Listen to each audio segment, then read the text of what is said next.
Hello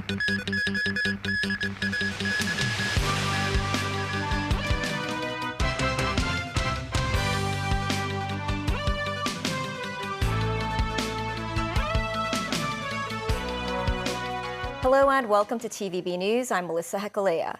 It is believed that Chief Executive John Lee may announce a further increase in the non-local student admission quota at public universities in next Wednesday's policy address. Taking into consideration the current school's capacity, some legislative councillors believe the rise should not go beyond 50% in the short term, while there would be no limit in the long run. They also stress the move would not affect local candidates from entering universities. Samantha Lee has more. This kebab house that serves only certified halal food is one of the canteens in the University of Hong Kong. We met some local students having lunch there this afternoon. This local student said Hong Kong U is a good institution, given its high academic reputation and dynamic learning environment. This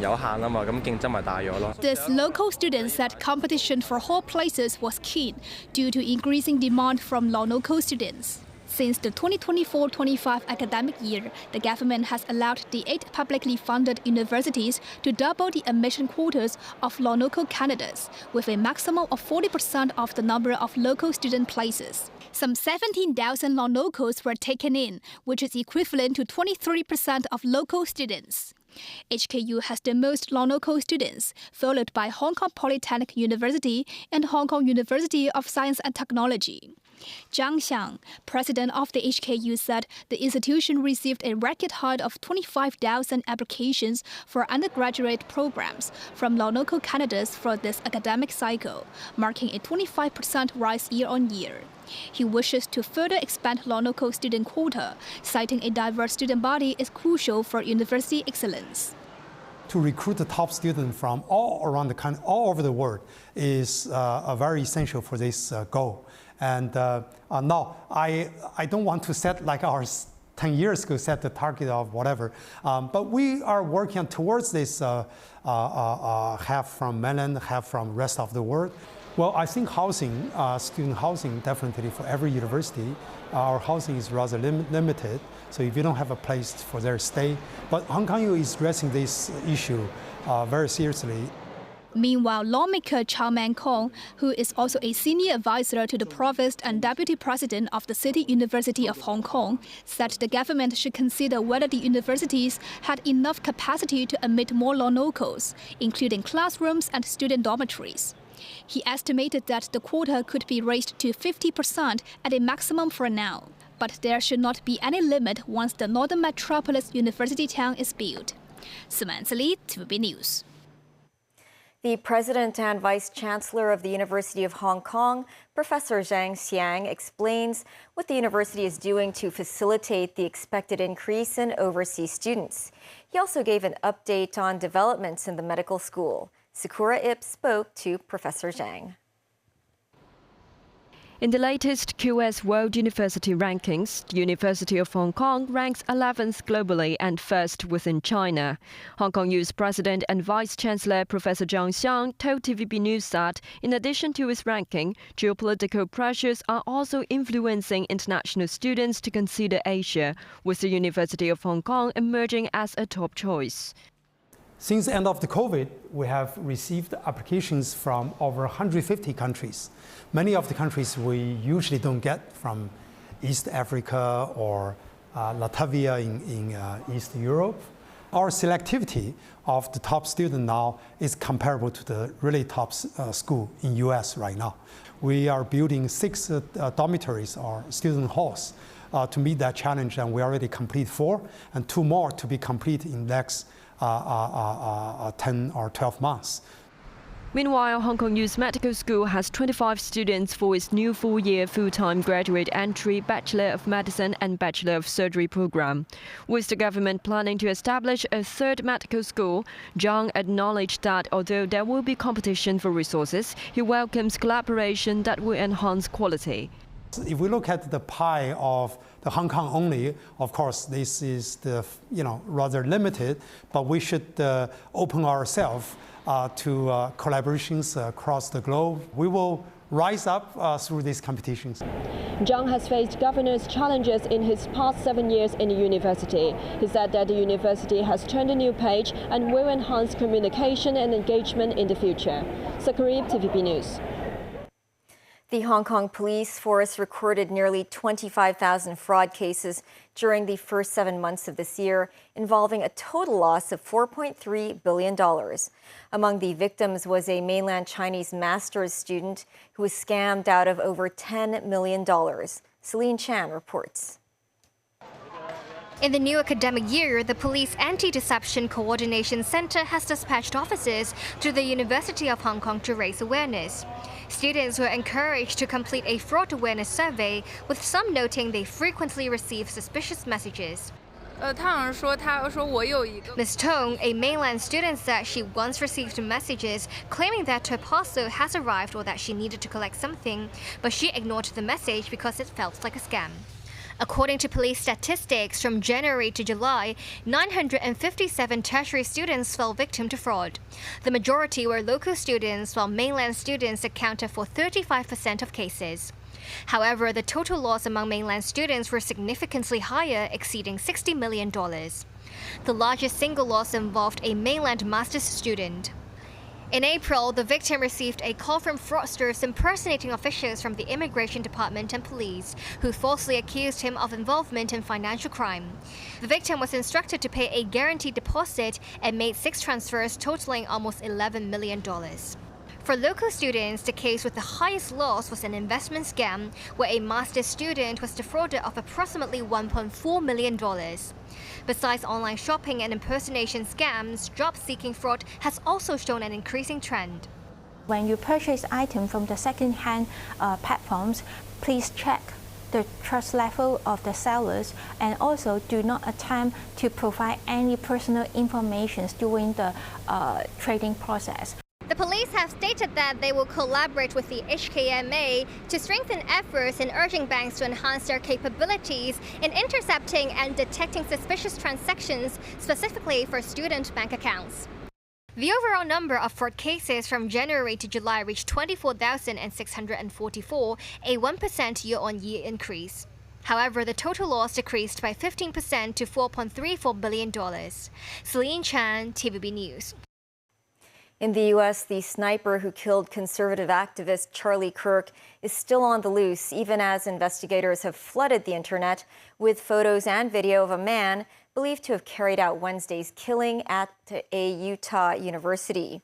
Investigations have obtained clues, including a palm print and shoe impression, but have yet to name the suspect or motive in the killing. Tracy Furness reports. Newly released CCTV footage shows a person suspected of shooting and killing conservative influencer Charlie Kirk climbing down from a roof and running into the street. 2 close-up stills too were shown of the shooter looking down as if masking his face. At a briefing, Utah Governor Spencer Cox said they had received thousands of leads and tips from the public after showing the images. We cannot do our job without the public's help right now. The public has answered our call for action. So far, we've received more than 7,000 leads and tips. Air Force Two carried Kirk's body back to Phoenix, Arizona, accompanied by Vice President J.D. Vance, who was a friend of Kirk. A group of uniformed servicemen carried Kirk's casket off the plane. Second Lady Ursula Vance stepped off Air Force Two with Charlie Kirk's widow, Erica. Both women wore black and sunglasses. The Vice President a few steps behind them. Meanwhile, more witnesses of the killing have spoken up. Henry Dells was one of the last people to talk to Kirk. Basically, I came up, I told him that, Charlie, love you. We agree on a lot of things, but I found something that I know we disagree on, and kind of went into a whole bunch of stuff. It was less than a minute after we got done talking, because I heard a crack, sounded like a firecracker, looked to my right, saw Charlie, and saw a whole bunch of blood just gushing out of his neck, and it was, I could tell from when I saw it, he wasn't gonna make it. I thought it was very, very weird when I showed up to the campus. There was no security at all. A vigil was held overnight in Utah, mourners placing flowers and candles at a makeshift memorial. This as investigators appealed for the public's help in finding the person who assassinated Kirk, offering $100,000 reward. Authorities also say they are getting everything in order to pursue the death penalty for the perpetrator. Tracy Furness, TVB News.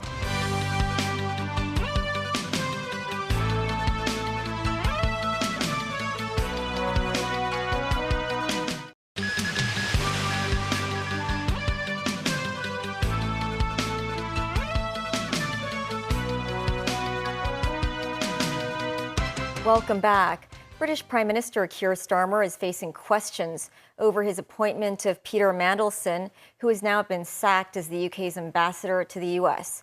Mandelson wrote birthday wishes to Jeffrey Epstein and exchanged emails with the convicted paedophile, calling Epstein his best pal. The government in London says new information about the depth of their relationship meant Mandelson could no longer stay in his post in Washington. Mandelson says he regrets being introduced to Epstein. David Garrett reports. Britain's man in Washington at the centre of power, seen here next to President Trump in May, the ex-ambassador playing a key role in the special transatlantic relationship ahead of Trump's state visit to the UK. It is Mandelson's friendship with former financier and convicted paedophile Jeffrey Epstein, who he once called his best pal, which has meant his role in the US could not continue. Also in May, he was questioned by Sky News about staying at Epstein's property in New York in 2009. I'm not answering any questions about him. He was in jail at the time for soliciting prostitution from a minor. And my knowledge of him is something that I regret. I wish I'd never met him in the first place. Why did you have an association with him? Because he was in jail at the time. Why did many people meet him? He was a prolific networker, and I wish I'd never met him in the first place. Moments like this, the 71-year-old appearing in a book this week revealing Mandelson's birthday wishes for Epstein in 2003, and then the publication of other communications was the final straw for the Labour government. Emails show, Mr. Speaker, that the depth and extent of Lord Mandelson's relationship with Jeffrey Epstein is materially different from that known at the time of his appointment. In particular, Mr. Speaker, Lord Mandelson's suggestion that Jeffrey Epstein's first conviction was wrongful and should be challenged is new information. And in light of that, Mr. Speaker, and mindful, as we all are, of the victims of Epstein's appalling crimes, he has been withdrawn as ambassador with immediate effect.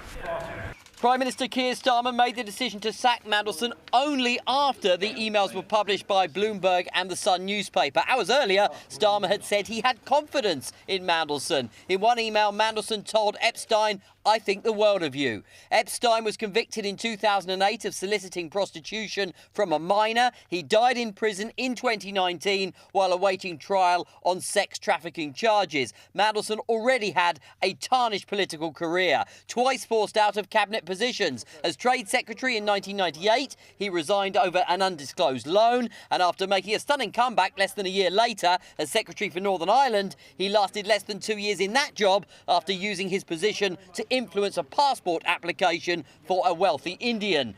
Mandelson leads another prominent role which the opposition say Starmer should never have given to him in the first place. David Garrett, TVB News. U.S. Treasury Secretary Scott Bessent plans to meet with Chinese Vice Premier He Lifeng and other senior officials next week in Madrid. They will continue their discussions on trade, economics, and national security issues. The meetings will also cover the status of the Chinese-owned social media platform TikTok and joint efforts to combat money laundering. The meetings will take place as part of the September 12 to 18 trip that Bessent is making to Spain and Britain. Bessent will also meet with government counterparts in Madrid and London and will later join U.S. President Donald Trump for his official state visit to Britain. This as China's Commerce Ministry criticized Mexico's decision to raise tariffs on automobiles from China and other Asian countries to 50%, saying the move would undermine investor confidence and seriously affect Mexico's business environment. That's the news. Thanks for watching. Bye for now.